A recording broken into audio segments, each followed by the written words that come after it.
창세기 25번째 시간, 오늘은 창세기 7장 전체를 살펴볼 텐데, 하나님의 진노의 심판이라고 하는 이제 제목을 가지고 우리 같이 공부해 보도록 하겠습니다. 자, 방주가 완성이 됐어요. 노아가 완성을 시켰고, 그래서 방주가 완성, 그것과 함께 하나님의 진노의 심판이 이제 시작합니다. 어떤 분은 이런 좋은 표현을 했어요. 마지막 나무가 죽고, 그 목재가 자기 위치에 들어가, 그리고 마지막 역청이 칠해진 후에 이제 하나님의 진노가 시작되는 그 모든 이제 작업에 이제 시작된다고 이렇게 말을 하면서, 완전하고도 값없이 주시는 구원도 이제 모두를 위해 준비가 끝났다. 노아는 자그마치 120년 동안 선포를 했고, 그 120년과 함께 방주를 지었습니다. 자, 사람들에게 이제 더 이상 방주를 만들라고 하지 않고, 밖에 있는 자들에게는 방주를 만들라고 하지 않았어요. 방주는 그저 노아에게 주신 명령이고, 그저 밖에 있는 사람들에게는, 그 당시 사람들에게는 뭘 원하셨어요? 하나님이 그저 너희는 그냥 이 얘기를 듣고 움직인다면 값없이 그냥 방주 안으로 들어와라. 이게 답니다. 값없이 그냥 방주 안으로 들어와라. 여긴 뭐가 필요해요? 그냥 하나님이 이렇게 말씀하시고, 노아를 통해서 이렇게 말씀하셨으면 그냥 믿음으로 발걸음을 떼서 옮기면 되는 거였어요. 문 안으로 들어오면 되는 거였는데, 모르겠어요. 그 당시에 얼마나 많은 사람들이 있었는지 모르겠지만, 그 많은 사람들 중에 단 8명 빼고는 아무도 이것을 하지 않았다는 거예요. 아무도. 그래서 죄인들이 이런 처절한, 이런 거부를 통해서 이제 더 이상 지체하지 않으시고 하나님의 진노의 심판이 시작하게 됩니다. 자, 하나님은 분명히 방주를 완성하시고도 초청하셨어요. 완성하시고도. 마지막 초청. 방주 외에는 살 길이 없다. 그죠? 방주 외에는 살 길이 없다. 이게 강력한 예수님의 예표잖아요. 예수님 외에는 살 길이 없다. 강력한 예표. 그래서 1절부터 6절까지 제가 한번 읽어볼게요. 그리고 주께서 노아에게 이같이 말씀하셨느니라. 너와 너의 온 집은 방주 안으로 들어오라. 이는 너가 이 세대 가운데서 내 앞에 의로운 것을 내가 보았기 때문이라. 1절. 자, 영어로는 그냥 come입니다. 오라. 이거부터 시작해요. 오라. 초청. 자, 방주가 완성됐어요. 여전히 하나님께서는 오라. 마태복음 11장. 수고하고 무거운 짐 지어진 너희 내게서 와서 배우라. 우리말로는 이렇게 되어 있지만 영어로는 똑같이 come으로 되어 있습니다. 자, 계시록을 마무리하면서 성령과 신부가 말하기를, 값없이 주시는 그 생명수를 얘기할 때 거기도 영어로는 come부터 시작해요. come. 다 명령문으로 맨 앞에 초청부터 하신다는 거죠. 다 초청. 값없는 초청. 그러면서 온 집, 노아의 너의 온 집 해서 영어로는 이제 house란 단어를 썼습니다. house가 이제 우리는 건물, 이런 집으로 우리는 그렇게 알고 있지만, 이런 데 쓰이는 하우스는 이 건물 집이 아니라 패밀리라는 개념을 썼어요. 그래서 노아의 온 집. 여기 지금 온 집이라고 했기 때문에 노아의 8가족이 다였어요. 더 이상 가족은 없는 겁니다. 노아의 8명, 아들 셋, 그다음에 며느리 셋, 아내, 본인 해가지고 8명이 노아의 전부인 가족이구나 이렇게 이제 알 수 있습니다. 그래서 온 집이 구원받았어요. 노아의 가족들은. 그래서 그 히브리서 11장 7절에 그 노아의 그 믿음장을 증명해주는 거기에 가서 보시면은 동일하게 여기도 입증해주고 있습니다. 하나님께서 믿음으로 노아는 아직 보이지 않는 것들에 관하여 하나님의 경고를 받고 두려움으로 움직였으며, 이게 믿음이죠. 보이지도 않고 아직 일어날 일도 아닌데 그런 일이 일어날 것이라 하나님이 말씀하시니까 그 말씀을 믿음으로 받아들이면서 뭐예요? 두려움이 임한 겁니다. 그러면서 방주를 예비하여 자기 집이 구원에 이르게 하였느니라. 여기도 집이 나오죠. 하우스. 똑같은 하우스란 단어를 쓰고, 사도행전 16장에 빌립보에 갔을 때 사도 바울의 복음, 그 말씀의 선포로 인해서 구원받은 사람이 등장한 그 빌립보 간수 이야기에서 거기서도 동일하게 주 예수 그리스도를 믿으라. 그리하면 너가 구원받을 것이요. 그리고 너의 집이 구원을 받으리라. 똑같이 하우스란 단어를 이렇게 썼습니다. 그래서 하우스가 건물 집이 아니라 패밀리의, 가족의 개념으로 이렇게 썼구나라는 걸 이제 성경이 알려주고 있습니다. 자, 방주는 제가 이전에도 말씀드렸지만 결코 이쁜 배로 만드는 게 아니에요. 보기 좋은 그런 이쁜 배로 그렇게 만들어진 게 아니라 살아있는 창조물, 여긴 사람도 있고요, 짐승들도 들어갑니다. 창조물이에요, 다. 살아있는 창조물을 보호할 피난처로서의 목적으로 설계한 그저 거대한 궤, 방주. 이렇게 이제 설명합니다. 그러니까 이쁜 배로 만든 게 아니라 뭐 여행 가려고 만든 게 아니라는 거죠. 피난처의 그런 거대한 빌딩 같은 물 위에 뜨기만 하면 되는 목적의 피난처라고 이제 알려줍니다. 그러면서 중요한 게 초청은 방주 안으로 들어오는 게 중요한 거예요. 안. 우리 뭐 튜브 타고 물놀이 가고 하면 튜브 옆에도 붙어서 잘 재밌게 놀고 그러잖아요. 방주 옆에 붙는다고 해서 되는 게 아니라는 거죠. 네. 방주의 안으로 들어가야만. 그래서 어떤 분 표현으로는 이 노아의 홍수 자체가 지구, 우리가 사는 이 땅, 이거를 거대한 세탁기로 돌리는 거라. 그 벽에, 이 방주 벽에 붙어서는 살 수 없다는 거예요. 어디 들어가면 안전해요? 안으로.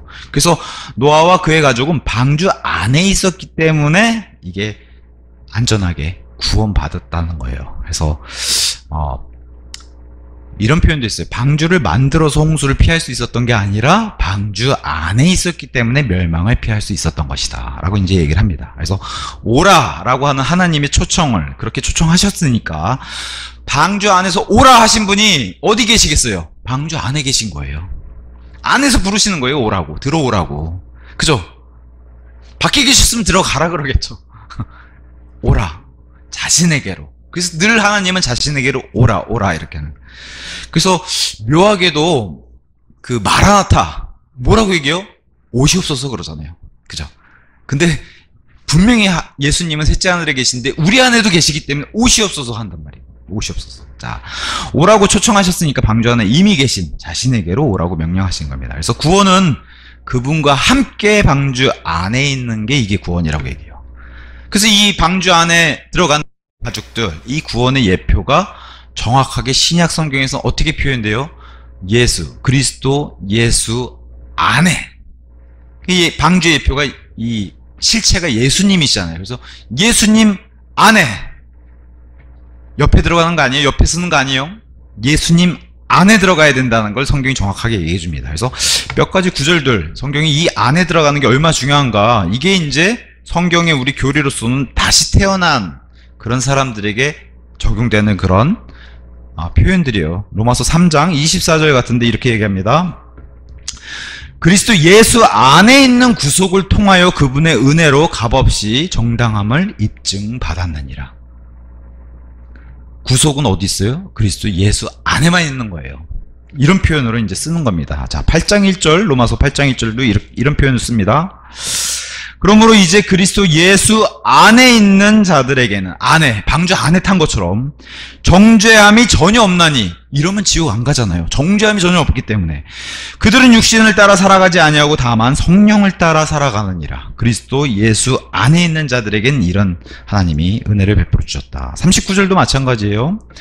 높음이나 깊음이나 어떠한 다른 창조물이라도 그리스도 예수 우리 주 안에 있는 하나님의 사랑으로부터 우리를 분리시킬 수 없으리라. 안에 들어가면 안전한 거예요. 이 방주 안에 들어간 이 안전한 노아의 가족처럼 예수님 안에 들어가면은 어떤 그 누구도 우리를 해할 수 없는 이런 철저한 안전의 보장을 해주는 이 말씀들이 이렇게 있는 겁니다. 그래서 모든 이 사도 바울이 쓰는 교회의 서신서 앞에는 맨 처음 인사말에 뭘 쓰냐? 고린도전서 1장 2절처럼 이런 말들을 쓰는 거예요. 고린도에 있는 하나님의 교회에게 곧 그리스도 예수 안에서 성결하게 구별되고 성도들로 부르심을 받은 자들에게 이렇게 편지한다. 그리스도 예수 안에 있는 자들. 다 무슨 표현을 해주는 거예요? 구원받은 자들이라는 표현을 이렇게 편지로 해주는 거예요. 그러니까 로마 카톨릭 천주교에서 주장하는 것처럼 이 땅에 살면서 우리가 구원받은 걸 어떻게 알 수 있습니까? 라고 하는 것 자체가 얼마나 사람들을 지옥으로 끌고 가게 하는지를 성경은 뭐라고 얘기해요? 이 땅에 살면서 예수 그리스도 안으로 구원받아서 들어갈 수 있다라고 성경 얘기하고 구원의 확신을 가지라고 얘기해요. 자, 그럼 고린도 전서 15장 22절 같은 말씀도 이렇게 얘기합니다. 아담 안에서는 모두가 죽는 것 같이. 그래서 이거는 첫째 아담, 육신을 따라 사는. 그래서 이 땅에 태어난 모든 자들이 이렇게 죽는 것 같이 바로 그리스도 예수 안에서도 아담 같게 죽었다면 또 죽는 그런 것처럼 예수 그리스도 안에서도 그렇게 아담 안에서 모든 게 이루어진 것처럼 예수 그리스도 안에서도 뭐가 이루어져요? 모두가 살게 될 것이기 때문이라. 예수 그리스도 안에 들어오면 모두가 산다는 거예요. 아담 안에선 다 죽고. 그래서 이것을 두 번째 출생, 다시 태어나는 재생, 이렇게 얘기하는 겁니다. 자, 고린도후서 5장 17절, 매우 중요한 이런 구절들이에요. 제가 읽어드리는 것은, 그러므로 누구든 그리스도 안에 있다면 새로운 창조물이라. 다시 태어났고, 이 안에서 새로 아기가 태어났고, 이것을 거듭난다라고 얘기하고 다시 태어난다, 이렇게 얘기하는 겁니다. 오래된 것들은 사라져버렸으니 보라, 모든 것들이 새로워졌도다.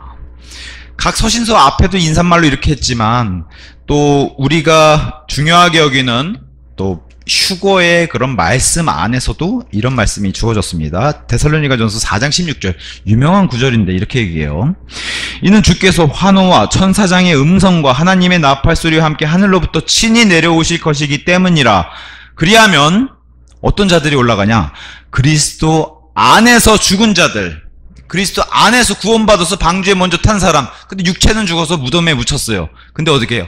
이 사람들이 먼저 부활해서 살아나고, 그 다음에 죽지 않은 우리같이 이렇게 숨이 붙어있는 사람들은 살아서 남아있는 우리도 구름들 속으로 그들과 함께 붙들려 올라가 공중에서 주를 만나리라.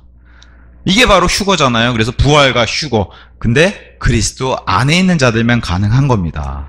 이렇게 얘기를 해요. 자, 가장 중요한 것은 너희가 이 땅에서 구원받은 확신을 가지라는 요한일서 5장 20절 말씀.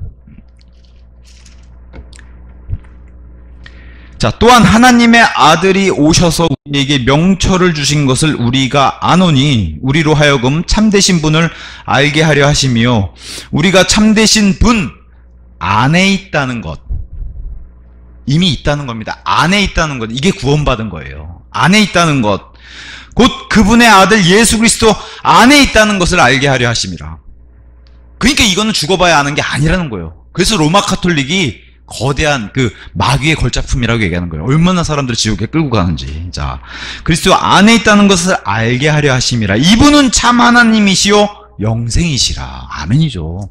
이분 안에 들어가야 사는 겁니다. 이게 바로 예수 그리스도, 이게 신약시대 우리에게 활짝 열어주신 계시고, 이 예표가 바로 방주입니다. 방주 안에 있어야 안전하다는 걸 계속 성경 우리에게 얘기해 주는 겁니다. 그래서 우리 예수님이 일하는 방주 안에 있음을, 우리가 지금 그 안에 타고 있음을 의미하는 성경 구절들이 이렇게 많다는 겁니다. 자, 폭풍과 구원받은 노아와 가족들 사이에 방주가 있어요. 거긴 나무도 있고 역청도 있고, 그죠? 폭풍과 분리돼서 방주 안에 노아의 가족들, 그 사이에는 나무가 보호해주고 역청이 보호해주잖아요. 그런 것처럼 하나님의 진노와 믿는 성도, 신자들 사이에 예수 그리스도라고 하는 방주로 보호받고 있다는 겁니다. 그죠? 이게 신약 성도의 그 예표가 바로 노아의 방주를 얘기하는 겁니다. 그래서 노아는 하나님 앞에서 의로운 것을 하나님이 보셨다는 거예요. 베드로후서 2장 5절에 증명해 주죠. 왜? 노아는 의의 선포자였다. 다 righteous 이런 단어로 의의 선포자, 의를 보았다. 그래서 의를 선포하는 그런 사람이었다라고 얘기해 줍니다. 그래서 노아는 의로운 사람이에요. 예수님도 이 땅에 오셔가지고 마지막 날들에는 노아의 날들과 같다. 근데 노아는 지금 성경 창세기 기록이 어떻게 해요? 의로운 자라고 표현해 주고 방주 안에서 구원받은 자라고 표현해 주잖아요. 예수님도 와서 노아의 얘기를 계속 하시죠. 재림과 함께. 에스겔서에서는 에스겔에게 뭘 얘기해요? 구약시대의 완전한 사람 3명 딱 모델을 제시하는데, 그 중에 노아, 다니엘, 욥, 이 3명 중에 하나가 바로 노아라고 이제 성경은 증언해주고 있습니다. 그러면서 성경이 얘기하는 것은 실제로 존재했던 사람이라는 거예요. 뭐 노아 얘기 밖에 나가서 해봐요. 뭐 소설 쓰냐 그러겠죠, 세상 사람들은. 근데 성경은 노아가 실제로 존재했던 사람이고 이런 일들을 자세하게 기록해준, 소설이 아니라 훨씬 더 사실적인 것을 기록해준 게 바로 성경이라고 얘기하는 겁니다. 자, 2절과 3절에 정결한 짐승 7쌍, 부정한 짐승 2쌍, 이렇게 해서 이제 하나님께서 이제 짐승들을 모으시는데, 짐승들이 스스로 방주 앞에 모이는 겁니다. 그래서 안 믿는 사람들도 방주의 표적, 방주는 분명히 높은 곳에 만들어졌을 거고 모두가 볼 수 있게, 짐승들이 모이는 것도 사람들이, 그러니까 방주는 사람들의 조롱거리가 되지만 사람들이 다 봤어야 되는 그런 표적도 되는 거예요. 거기 짐승들이 모이는 이런 기적도 다 사람들이 봤을 것이고, 이렇게 모으는 이유가 뭐세요? 짐승들이 이렇게 모으는 이유는 여기 3절에 가서 보시면은, 자, 공중의 날짐승들 중에서도 수컷과 암컷을 7마리씩 데려올지니 온 땅의 표면 위에서 씨가 생존하게 하려는 것이라. 난 죽이려고 지금 하는 게 아니라 살리려고 하는 거다. 짐승까지도 모으는 이 이유가. 근데 정결한 짐승은 왜 7쌍을 모으셨어요? 정결한 짐승은 하나님께 바치는 희생제물을 써야 되니까 정결한 짐승은 7쌍. 부정한 짐승은 안 받으시니까요. 그래서 이렇게 해서 짐승들도 이렇게 구원, 자, 방주는 사람만 구원하는 게 아니에요.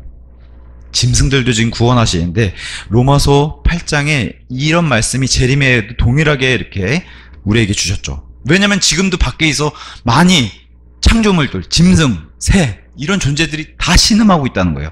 그래서 로마서 8장 19절, 창조물의 열렬한 기대가 하나님의 아들들이 명백하게 나타나는 것을 기다리고 있기 때문이라. 공중에 부활과 휴거의 날을 기다리는 건 아니에요.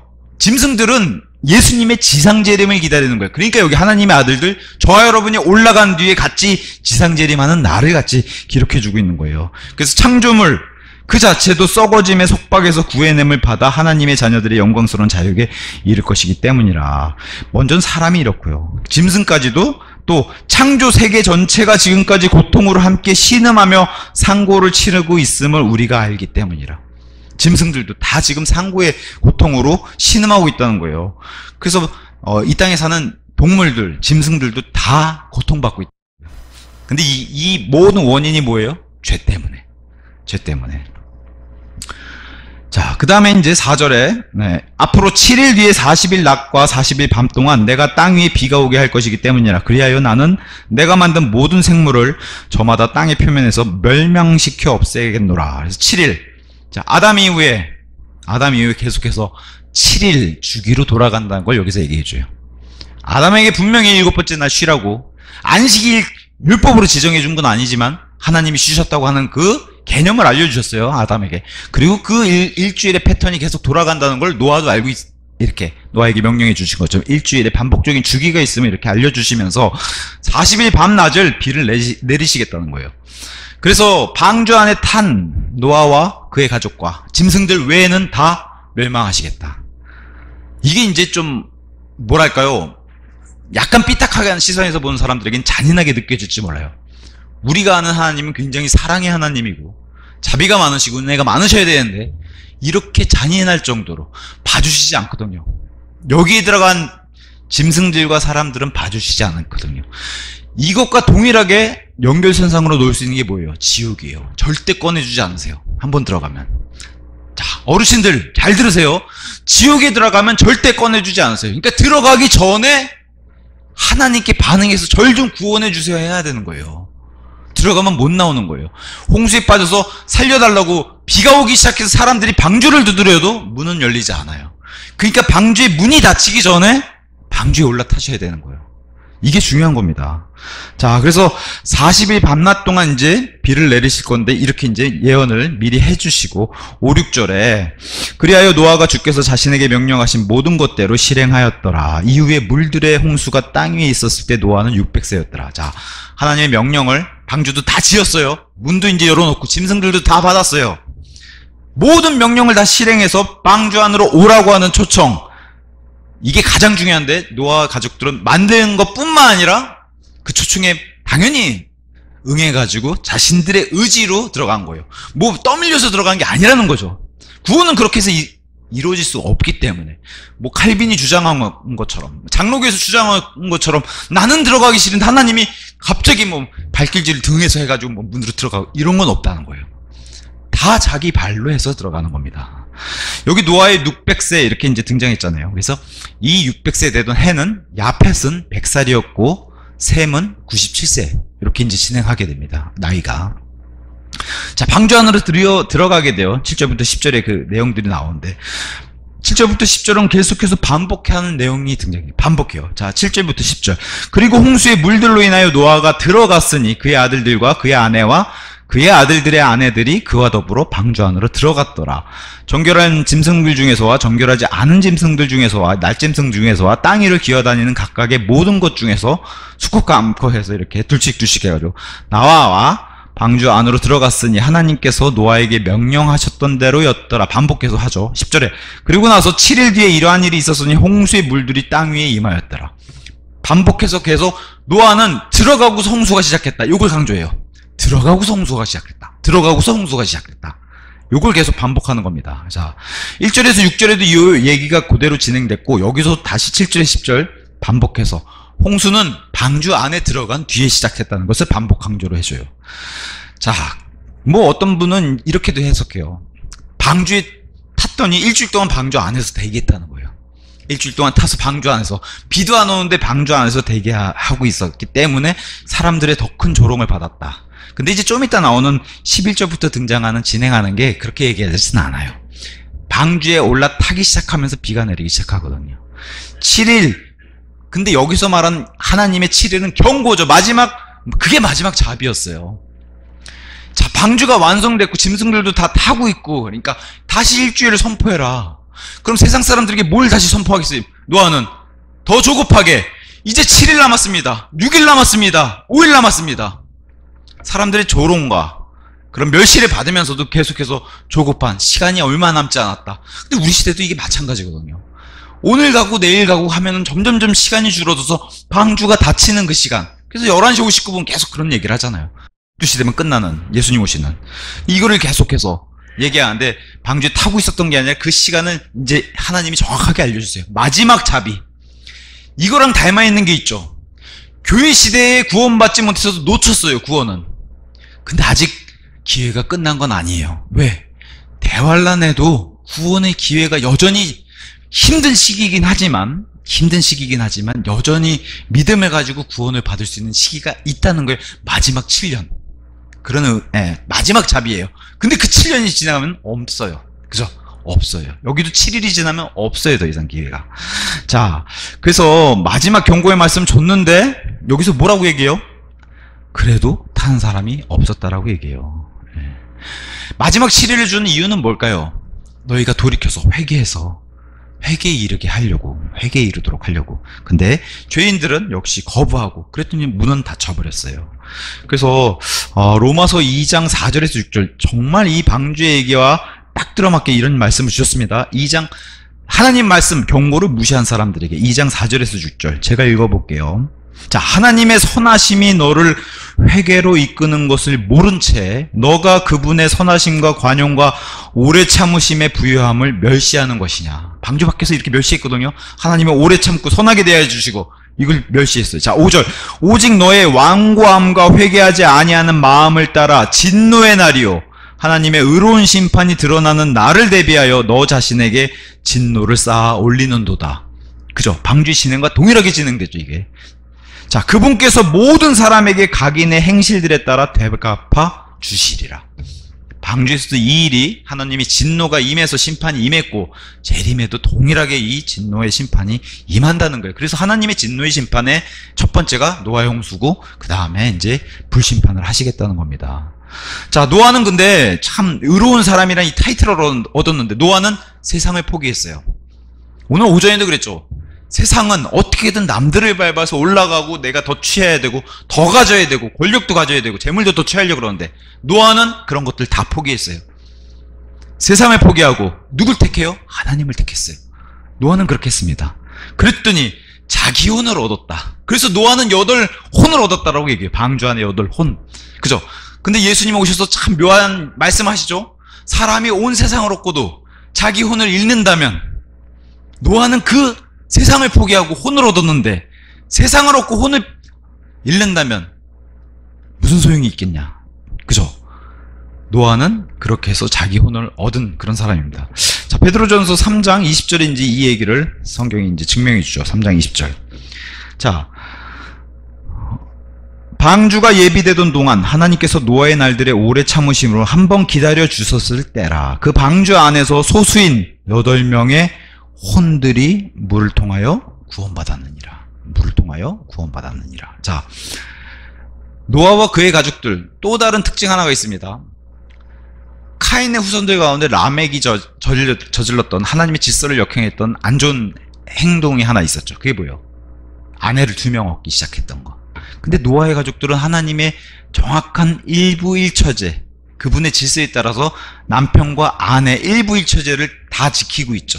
아들들까지. 그걸 정확히 보여주는, 항상 노아와 아내와 아들들의 아내들 이렇게 해서 다 구분해서 일부일처제를 강조하잖아요. 그래서 라멕의 아내들하고는 완전히 비교가 되는 이런 것들도 보여주고 있습니다. 자, 그러면서 이제 11절부터 시작하는, 자, 하나님의 심판이 이제 시작하게 됩니다.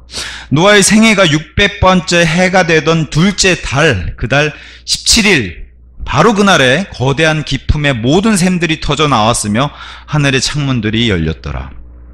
600번째 되던 해, 사실 몇 년인지 정확하게 뭐 계산하면 나오겠지만 그거보다도 쉽게 이렇게 제가 표현할게요. 노아가 600살 되던 2월 17일, 요건 좀 와닿죠? 2월 17일부터 그 다음에 601살이 되던 해 2월 27일 날 끝나요.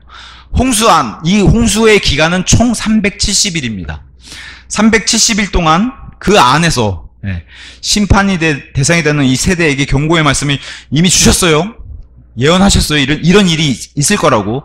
그리고 방주로 보여주시고 노아의 말씀 들려주시고 짐승이 모이는 표적까지 다 증거를 제시해 주셨어요. 그리고 실제로 이 일이 시작된 겁니다. 그래서 항상 하나님은 말씀과 예언과 표적으로 증거를 하시는 거예요. 의의 선포자 노아를 통해서. 노아 이전에 또 어떤 예언을 하셨어요? 무드셀라라고 하는 이름. 저자가 죽으면은 그것이 오리라.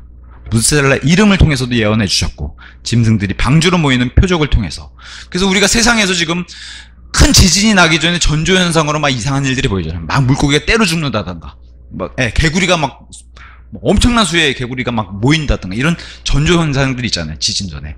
그러니까 짐승들은 아는 거예요. 하나님의 이 전조현상에 대해서.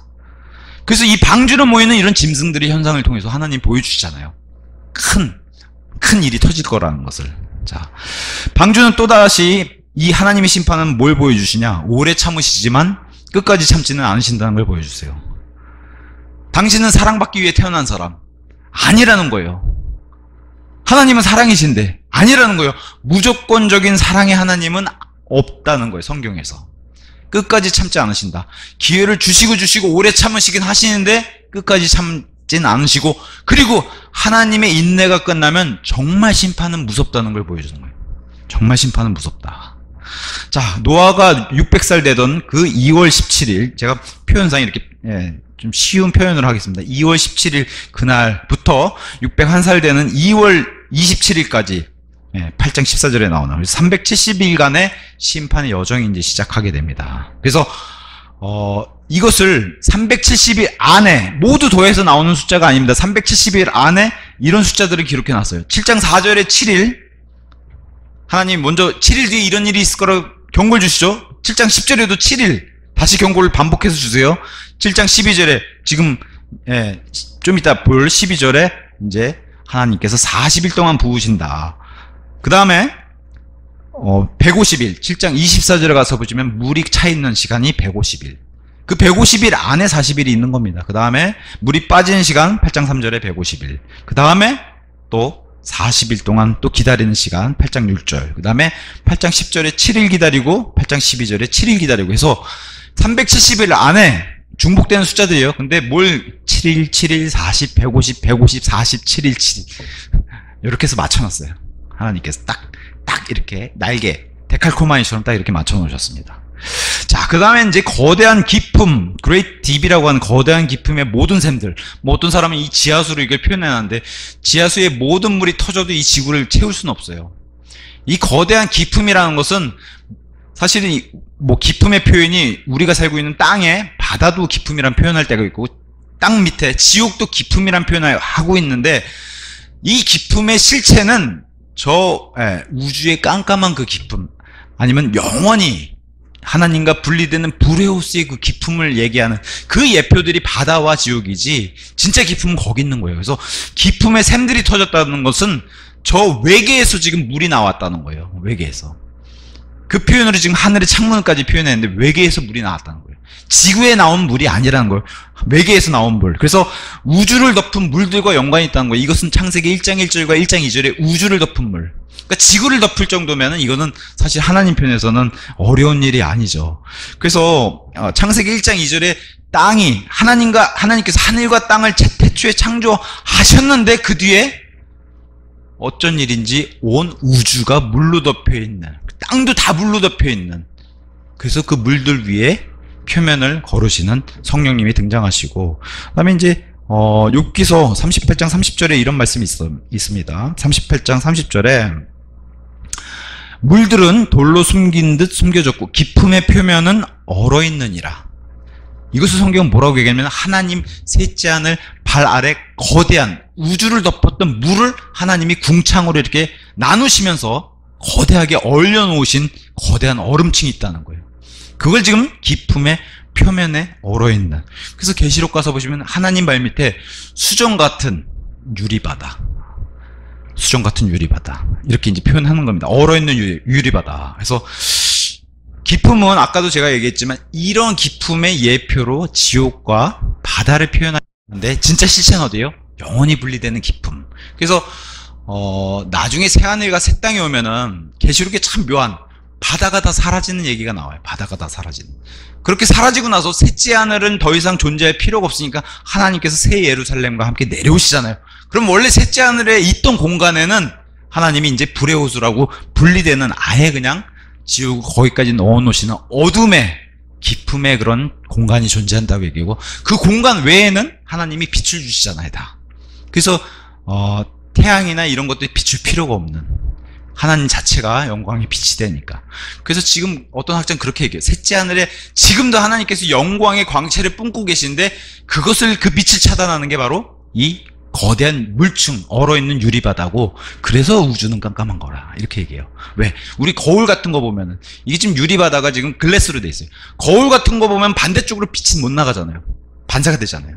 그런 것처럼 하나님 계신데 그 경계석을 지금 깊음의 표면에 얼어있는, 그래서 빛이 거기까지 도달하지 못하고 둘째 하늘은 깜깜한, 그런 지금 타락해 있는 마귀와 마귀들이 살고 있는 그런 것들로 표현하기도 합니다. 자, 물은 그래서 지구에 있는 물들이 아니라 지금 하늘에, 지구 밖에 있는 그런 거, 물 외계에서부터 왔다는 거예요. 그래서 이건 다음 시간에 제가 재창조 그 간극을 다시 한번 복습하면서 이건 다시 한번 차근차근 구절들과 함께 설명을 다시 해드리겠습니다. 자, 하늘의 창문들. 자, 문자 그대로 하늘에는 문도 있고 창문도 있어요. 하늘의 문을 열어놓으시면, 그래서 사도 요한이 올라갈 때 하늘의 문이 열리니까 올라갈 수 있는 거예요. 그래서 실제로 물리적인, 우리가 로켓을 만들어서 아무리 빠른 로켓을 만들 수 있다고 가정을 하더라도 못 간다는 거예요. 왜? 거대한 물층에, 말 그대로 어마어마한 두께의 물층에 그런 경계가 있기 때문에 뚫고 못 들어간다는 거예요, 로켓에. 어디로 가야 돼요? 문으로 가야 되는 거예요. 문. 그 문은 누가 열어주셔야 돼요? 예수님이 열어주셔요. 그래서 예수님이 문이라고 표현하는 거예요, 자기. 나는 길이요 진리요, 그리고 나는 생명의 문, 양들의 문. 진짜 그 문 되시는 문자 그대로 그렇게 예수님이 열어주셔야지 갈 수 있는 것이지. 그래서 하늘에는 문도 있고 창문들도 있다라고 얘기해요. 그래서 말라기 3장 10절 이스라엘 유대인들에게 그 유명한 11조의 말씀을 하면서 하늘의 창문들을 열고 내가 하나님의 복을 쏟아주겠다. 그 문자 그대로 창문을 열고서 복을 주시는 거예요. 근데 지금 창문을 열고서 비를 쏟으시는 거고, 문자 그대로 이렇게 보시면 됩니다. 자, 그래서 히브리식 표현으로 어떤 분은 이렇게 표현은, 히브리식의 그건 문학적인 표현입니다. 왜냐면 욥기서 38장 가서 보시면은 22절에 눈의 금고들, 우리 눈 있죠, 하얀 눈, 눈의 금고들, 아니면 우박의 금고들이라는 표현을 썼는데, 이런 히브리식의 문학적 표현입니다라고 했는데, 실질적으로 하나님은 눈을 보관하고 우박을 보관하시는 곳이 있으시다는 거예요. 문학적으로 표현한 게 아니라 진짜 문자 그대로. 자, 그래서 깊음은 하늘, 우리가 얘기하는 우주의 공간, 그런 거대한 우주인 바다. 그래서 이 거대한 우주인 바다를 헤엄쳐 다니는 존재가 있다는 거예요. 그 거대한 뱀, 용. 그 성경은 사탄이라고 얘기하는 거예요. 그 용을 낚시한다 그러잖아요. 그래서 이 거대한 공간이, 하늘은 원래 물로 다 채워져서 그래서 심판 한번 받았기 때문에, 그래서 제가 그랬잖아요. 하늘과 바다는 닮은 점이 굉장히 많다고. 새들의 움직임과 바다의 물고기 움직임이 닮은 점이 많다 그랬잖아요. 자, 그래서 이런 반복적인 표현을 통해서 하늘의 창문들, 거대한 기품의 샘들이 터져서 이렇게 하나님의 심판을 보여주는데, 하늘의 창문들에서 나오는 물들은 사실은 저주와 심판을 뜻하기도 하죠. 그렇게 한번 심판을, 큰 홍수로 우주를 덮은 심판이 한번 있기도 했었고. 자, 12절에 그리하여 40일 낮과 40일 밤 동안 땅 위에 비가 있었더라. 40일 밤낮에 비로, 자, 이런 계산을, 재밌는 계산했어요. 에베레스트 산이 한 8,800km, 8.8km, 8,800m 정도 되는데, 지금 우리가 아는 최고의 높이 에베레스트 산이 40일 동안 잠기려면은 시간당 얼마의 강수량이 와야 되냐면은 시간당 1시간에 10m씩 와야 돼요. 어마어마하죠. 1시간에 10m. 엄청난 양의 물의 재앙, 그러니까 쏟아부으시는 거죠. 이게 심판이에요. 하나님의 진노가, 하나님의 화나심이 이렇게 무서우시구나. 1시간에 10m. 자, 우리나라에 최근에도 경남도 그렇고요, 서울 강남도 그렇고 1시간에 100mm. 자, 100mm면 10cm예요. 10m는 둘째치고 10cm가 와도 그렇게 10cm에서 3-4시간 내리잖아요. 마비가 돼요. 요번에 부산 경남 지역 마비된 게 1시간에 10cm씩 내려서 300mm 넘어가니까 난리가 난 거예요. 근데 시간당 10m예요. 10m. 엄청나게 두려운 말씀입니다. 그래서 엄청난 양의 물이 그냥 40일 동안 쏟아부었다는 거죠. 정말. 글쎄요, 진화론에서는 뭐 화석 같은 걸 보면은 오랫동안 사실은 뭐 시간이 지나면서 이런 화석도 생기고 굳어져서 이런 얘기를 하는데, 사실은 시체나 이 육체가 썩으면은 없어지지 화석이 생기진 않아요. 이 화석이 강력한 증거, 뒷받침해 주는 게 홍수잖아요. 세탁기로 강력하게 어마어마한 힘이, 압력에 의해서 늘려가지고 이게 찍히는 것이지, 그게 상식적으로 생각해봐도 밖에다 내놓으면은 시체가 썩어 없어지지, 이게 뭐 오랫동안 그 위에 먼지 쌓이고 이런다고 해서 화석이 생기는 게 아닌데, 이게 홍수의 증거다라고 얘기할 수 있고, 그리고 이제 산꼭대기 같은데 조개 껍데기들이 나오는 거, 이게 이제 홍수의 증거. 아니면 분명히 내륙 지역 땅인데 거기서 소금이 나온다던가, 그죠? 아예 그냥 엄청난 땅이 그냥 다 소금 호수로 돼 있는. 그래서 아예 이름도 솔트레이크예요. 솔트레이크 시티에 있는 솔트레이크. 여기 가서 보시면 바다보다도 짜요, 이 소금이. 이런 것들 통해서 우리가 홍수의 증거들이 넘쳐납니다. 넘쳐나는데도 사람들이 애써 귀를 막고 안 믿는 거죠. 그 제가 좀 전에 말씀드린 대로 올해 2024년 9월에 부산 경남 바로 얼마 전이에요. 그리고 서울 강남 50에서 100mm, 그러니까 5cm에서 10cm 정도, 최대 380mm가 오니까 강남의 물폭탄에서 물에 차 위에 이렇게 어디 가지도 못하게 둥둥 떠 있는 그런 기사들. 부산 경남도 마찬가지예요. 부산 최대 100mm씩 내려가지고 378mm 내려니까 마비가 됐어요. 부산 창원은 최고로 많이 온 게 537mm. 이건 뭐예요? 50cm. 이 정도 오니까 난리가 난 거예요. 50cm 왔는데 이 정도면 1m면 뭐 나라가 마비가 되겠죠.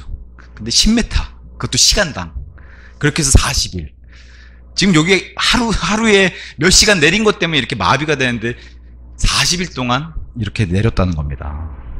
그래서 내가 다시는 이런 심판 안 하겠다 해서 이제 레인, 이 비와 관련된 게 바우. 그래서 바우는 활도 되고, 영어로 활도 되고 무지개도 돼요. 휘었잖아요. 그래서 무지개가 휜 활과 같은 모양. 그래서 구약에서는 이 바우가 무지개란 뜻으로 쓰였는데, 신약에 와서 보니까 하나님 존재는 머리 뒤에 무지개, 이 단어가 합쳐져요. 레인보우로. 구약에는 그냥 보우로 되어 있는데 레인보우로 이렇게 합쳐집니다. 자, 그러면서 13절에서 15절, 바로 이렇게 쏟아붓는 그날에, 13절, 바로 그날에 노아와 노아의 아들들인 셈과 함과 야펙과 노아의 아내와 그들과 함께한 그의 세 아들들의 아내들이 방주 안으로 들어갔다. 바로 그날에. 11절에도 바로 그날에, 비가 쏟아지는 그날에 들어가고 나서 비가 쏟아졌다는 거예요. 7일 전에 들어갔다는 게 아니라 7일 전부터 계속 경고를 주시고 들어간 날은 이날, 들어가고 나서 비를 쏟았다, 이렇게 되네요. 그래서 노아와 그의 집은 방주 안으로 들어갔어요. 짐승들도 14절에 종류해서 종류대로 방주 안으로 들어갔습니다. 그래서 구원받은 사람들과 짐승들이 방주 안으로 들어가기 전에는 홍수가 오지 않았음을 계속해서 반복해서 강조해서 보여줬어요. 1절, 6절, 7절, 10절, 11절부터 계속 반복해서 들어가기 전에는 홍수가 오지 않았다. 저와 여러분이 올라가기 전엔 절대 하나님의 불의 심판인 대환란이 오지 않아요. 계속 그런 예표로 홍수도 이렇게 반복해서 보여줍니다. 여기 지금 짐승의 종류대로 4번 반복했지만 창세기 1장에서는 짐승은 절대, 고양이는 개가 될 수 없고 개는 고양이가 될 수 없다. 종류대로 10번씩, 종류대로 이렇게 얘기합니다. 종의 변화는 없다는 거예요. 그래서 호흡이 있는 것들을 다 심판하신 내용이 들어가죠. 호흡이 있는 것들. 그래서 15절에 그런즉 생명의 호흡이 그 속에 있는 모든 육체 중에서 둘둘씩 그것들이 노아가 있는 방주 안으로 들어갔더라. 그래서 호흡이 있는 것들 심판. 물에 관련된 건 지금 심판에서 빠져요. 그래서 성경은 뱀, 사탄과 또 견주되는 개구리 영들 이제 계시록에 나오잖아요. 개구리, 용, 다 물과 함께 심판된 창세기 1장 1절과 2절 전 우주적인 심판, 그런 심판이 이미 있었기 때문에 여기 노아의 심판에서는 물의 심판이 빠져요. 네, 물의 심판. 그것만 제외하고 지금 호흡이 있는 짐승들과 사람들은 다 심판에 들어간다. 그래서 사탄 마귀와 관련되어 있는 심판은 빠지는 것을 우리가 살펴볼 수 있고, 그래서 예수님의 예표인 요나의 부활, 그죠? 요나서에 나오는 그게 예수님의 부활의 예표잖아요. 거기서도 요나가 예수님의 예표라고 하면 요나를 삼키는 고래, 그죠? 물고기, 큰 물고기, 이게 또 사탄의 예표가 됩니다. 예수님을 삼키는. 그래서 이런 고래를 심판하겠다는 말도 여기는 없으시잖아요. 그죠? 그래서 이런 것들 통해서 우리가 물에 관련되어 있는 심판은 여기서는 안 하시는구나. 자, 아까도 말씀드렸다시피 바다, 그냥 우리가 살고 있는 이 지구, 사실 우주에서 봤을 때는 이 지구라는 별이라고 치면은 이 지구란 별의 규모는 엄청나게 먼지만도 못한 작은 거예요. 하나님 보시기. 그게 아니라 이 우주, 둘째 하늘을 헤엄쳐 다니는 그런 용이 있다. 구부러진 뱀이 있다. 그것을 리바이어단이라고 얘기해요. 그것을 사탄이라고 얘기하고, 이런 존재가 있다라고 얘기해요. 헤엄쳐 다닌다고 얘기합니다. 자, 그러면서 16절, 그리고 안으로 들어간 것들은 모든 육체의 수컷과 암컷이니 하나님께서 그에게 명령하셨던 대로 들어갔더라. 이에 주께서 그를 안에다 놓고 닫으셨더라.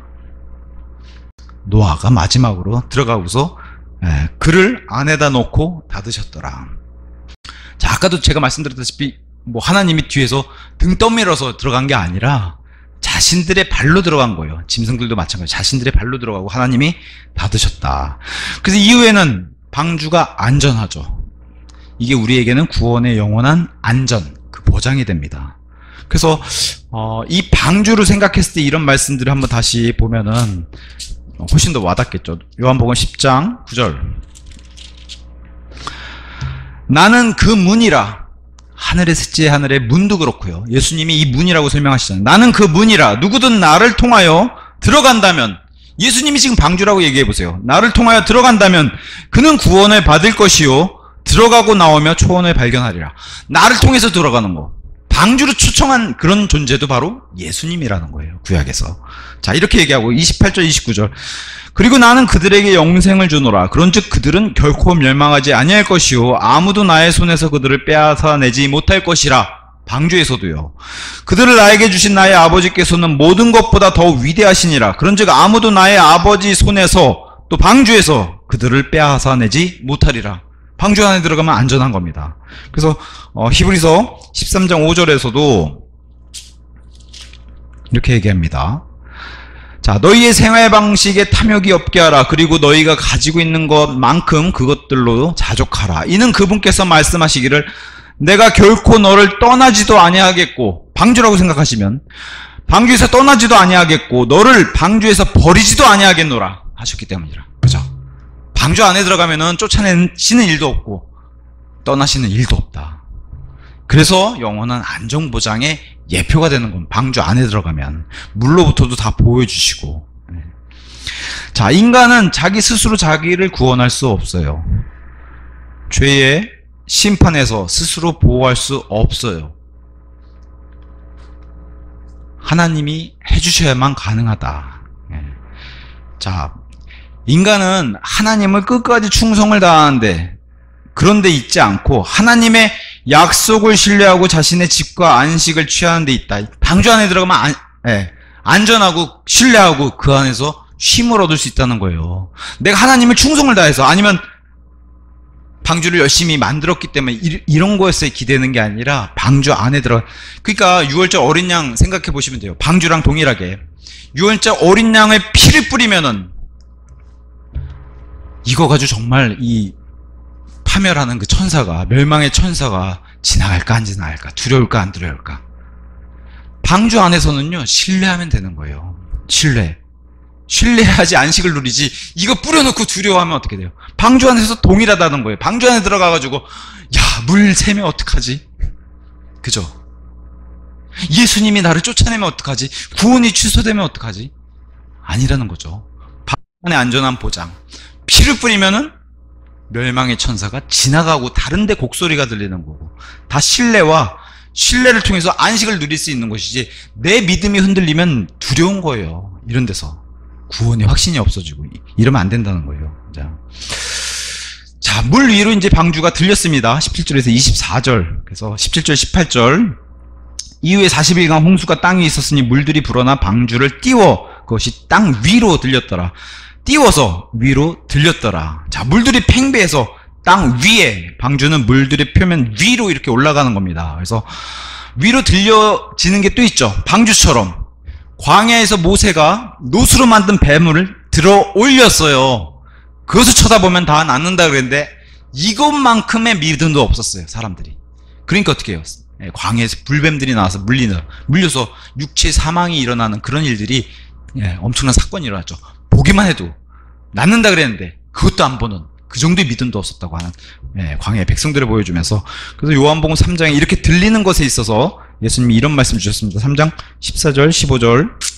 그리고 광야 가운데서 모세가 뱀을 들어 올린 것 같이 인자도 바로 그렇게 이제 십자가 위로 올려져야만 하느니라. 방주가 구약에서 올려진 것처럼, 광야에서 놋뱀이 올려졌던 것처럼 예수님도 나무 위로 들려서 올려진다는 겁니다. 자, 12장 32절도, 요한복음 12장 31절도 이렇게 얘기합니다. 그리고 내가 땅에서 위로 들리면 나는 모든 사람들을 나에게로 이끌겠노라. 십자가 위로 들려진 그런 이후에는 자기에게 오는 자기 사람들 다 들어 올리신다. 이게 이제 들리는 방주의 예표의 이제 실체, 성취가 되겠죠, 이제. 자, 그 다음에 이제 모든 것이 잠기는 땅의 침수예요. 침례. 우리 오전에도 살펴봤죠. 침례는 죽음을 뜻해요.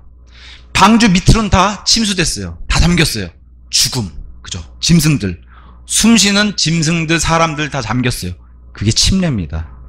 그래서 마태복음 20장, 오늘 오전에도 살펴봤던 하나님의 진노의 잔과 침례, 방주 밑으로 지금 다 그 일이 벌어지고 있는 거예요. 그래서 시편 42편 7절에 이런 말씀도 함께 기록해 주셨습니다. 42편 7절에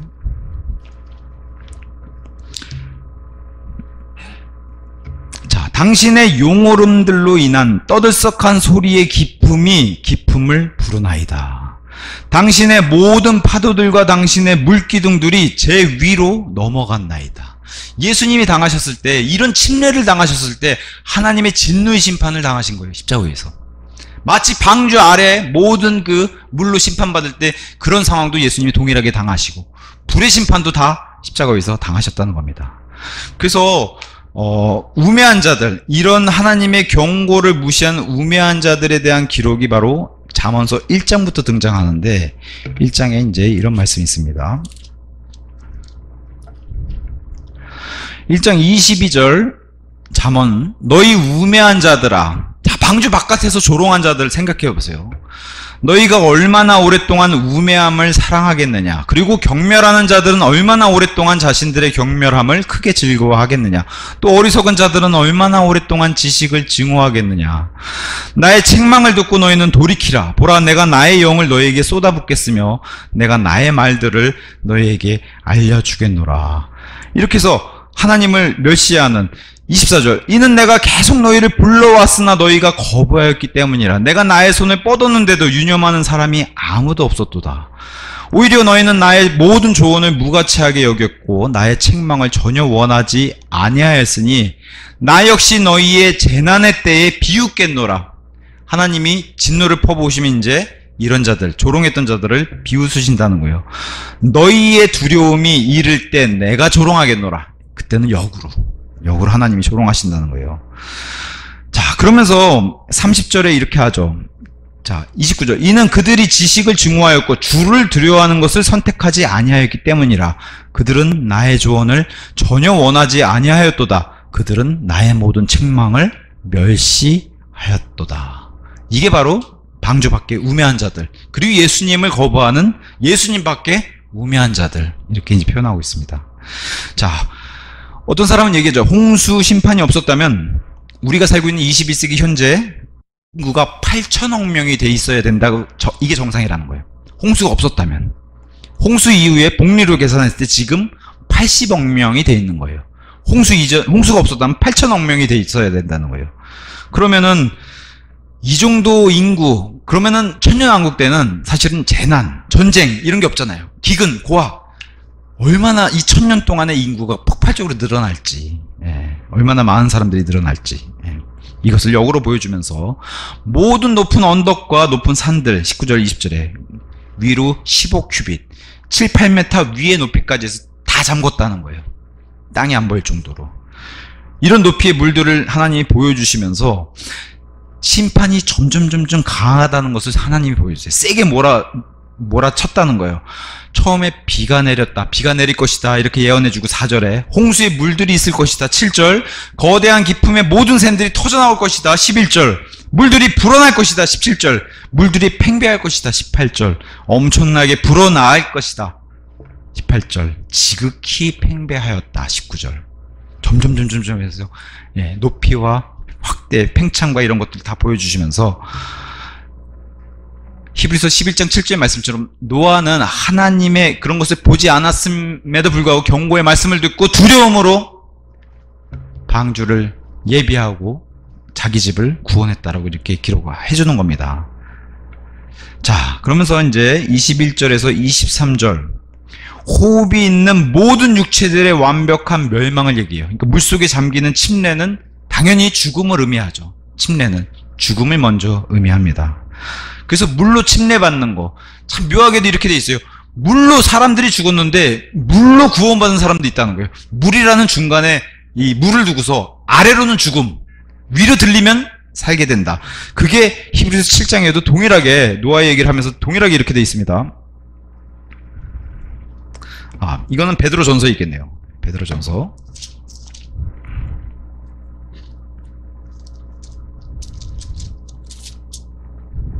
자, 3장 20절 아까도 읽어봤는데 이제 다른 관점으로 보겠습니다.